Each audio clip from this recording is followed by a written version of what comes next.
শত চেষ্টা করেও কিছুই করতে পারেনি শেখ হাসিনার। আবারও ক্ষমতায় আসতে যাচ্ছে শেখ হাসিনা। বিস্তারিত জানতে সাথেই থাকুন।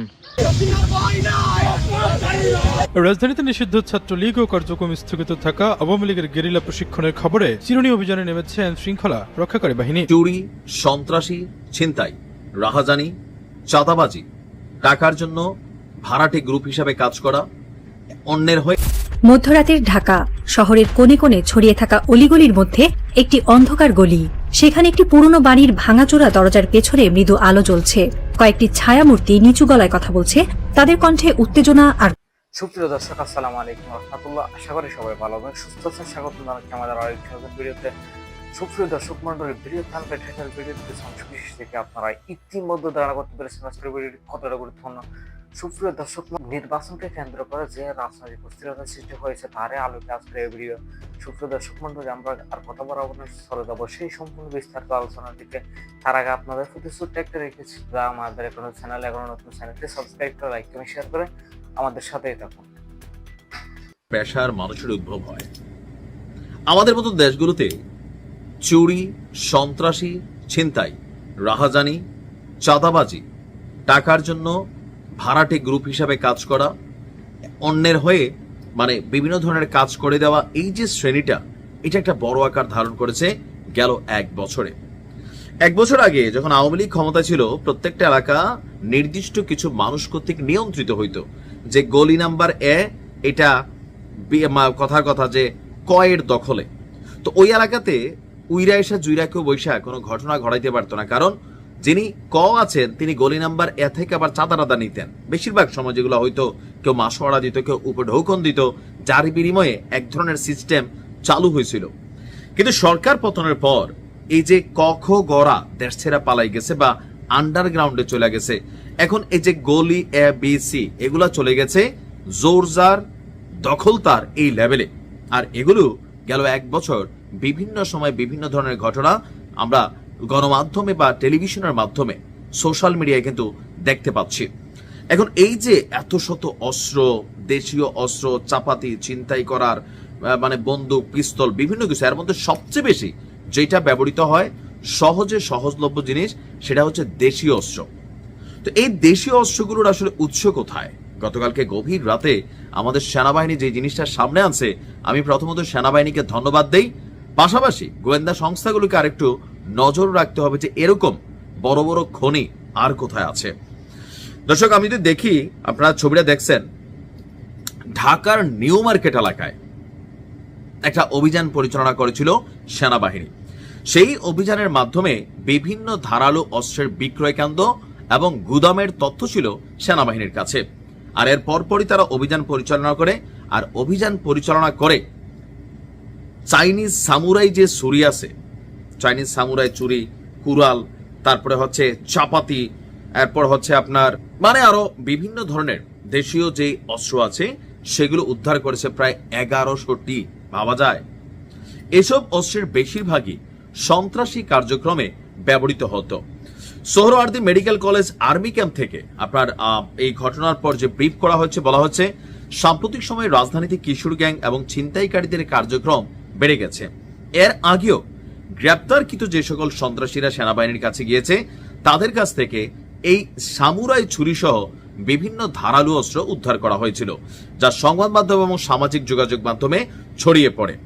তো চলতি মাসে সেনাবাহিনীর কাছে একটা গোপন তথ্য ছিল যে রাজধানীর কোন একটি স্থান থেকে এসব সামুরাই অস্ত্র সন্ত্রাসীদের কাছে সাময়িকভাবে ভাড়াও দেওয়া হয় এবং বিক্রিও করা হয়। বুঝছেন নি? অনেকে আছে জাস্ট আমরা আজকে রাতে একটা মিশন করব, জিনিসপত্র দরকার, রাখার জায়গা নাই, তো আপনি ভাড়া নিতে পারবেন। ঠিক এরকম ভাবে এই মেশিনারিজ ভাড়া দিয়েও অপরাধ জগৎ পরিচালিত হতো। তো পরে আপনার যাদের গ্রেফতার করা হয়েছে এমন কয়েকজনকে জিজ্ঞাসাবাদ করে সেনাবাহিনী এই তথ্য আপনার হাতিয়ে নেয়। গোয়েন্দা তথ্যের ভিত্তিতে 2 দিন ধরে নিউ মার্কেট এলাকায় অভিযান চালানো হয়েছিল। আর এরপরে গতকালকে রাতে ছিল আপনার বড় যেই খেলাটা আমরা দেখলাম, বিভিন্ন দোকানে দেশীয় ধারালো অস্ত্র পাওয়া গিয়েছে। আর যেগুলোর কোনোটাই গৃহস্থালী ব্যবহার, ঘরের জন্য দা, বটনি, বিভিন্ন যেগুলো আছে, এগুলোর কিন্তু আসলে বালাই নাই। এবং গত কয়েক মাসে এসব অস্ত্র ব্যবহার করে রাজধানী সহ সারা বাংলাদেশে একাধিক হত্যা, আপনার আহত করা, চাঁদাবাজি করা ছিনতাইয়ের ঘটনায় এগুলো ব্যবহৃত হয়েছে। শুধুমাত্র একটা জায়গায় না, আরো বিভিন্ন জায়গায় কিন্তু এরকম আছে। আর যারা এই ব্যবসাগুলো করেন, ভাই এই জিনিসগুলো শিকার কালকে আপনিও হইতে পারেন। কেন এই সামান্য টাকার জন্য মানুষের জীবন হরণকারী এ সকল জিনিসপত্র আপনি বিক্রি করছেন? আপনারও তো পরিবার আছে, যে কোনো সময় এই ঘটনাগুলোর শিকার হতে পারে।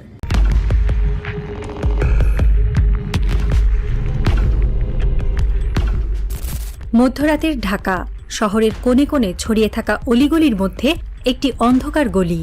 সেখানে একটি পুরনো বাড়ির ভাঙাচোরা দরজার পেছনে মৃদু আলো জ্বলছে। কয়েকটি ছায়ামূর্তি নিচু গলায় কথা বলছে, তাদের কণ্ঠে উত্তেজনা আর গোপনীয়তার ছাপ। কাগজে কলমে এটি একটি সাধারণ সভা হতে পারে, কিন্তু বাতাসে ভেসে বেড়াচ্ছে একটি প্রশ্ন। এরা কারা, কি চায় তারা, আর কেন এই গোপন আড্ডা?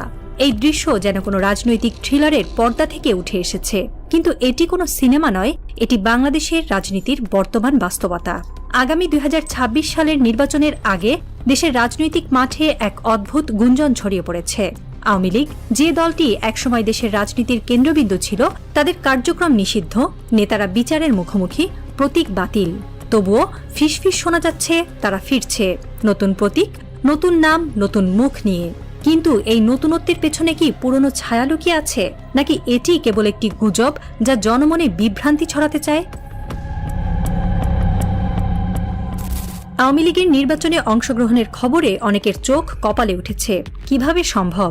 দলটির নেতারা হয় পলাতক, নয়তো কারাগারে। তাদের ঐতিহ্যবাহী প্রতীক নৌকা বাতিল করেছে নির্বাচন কমিশন।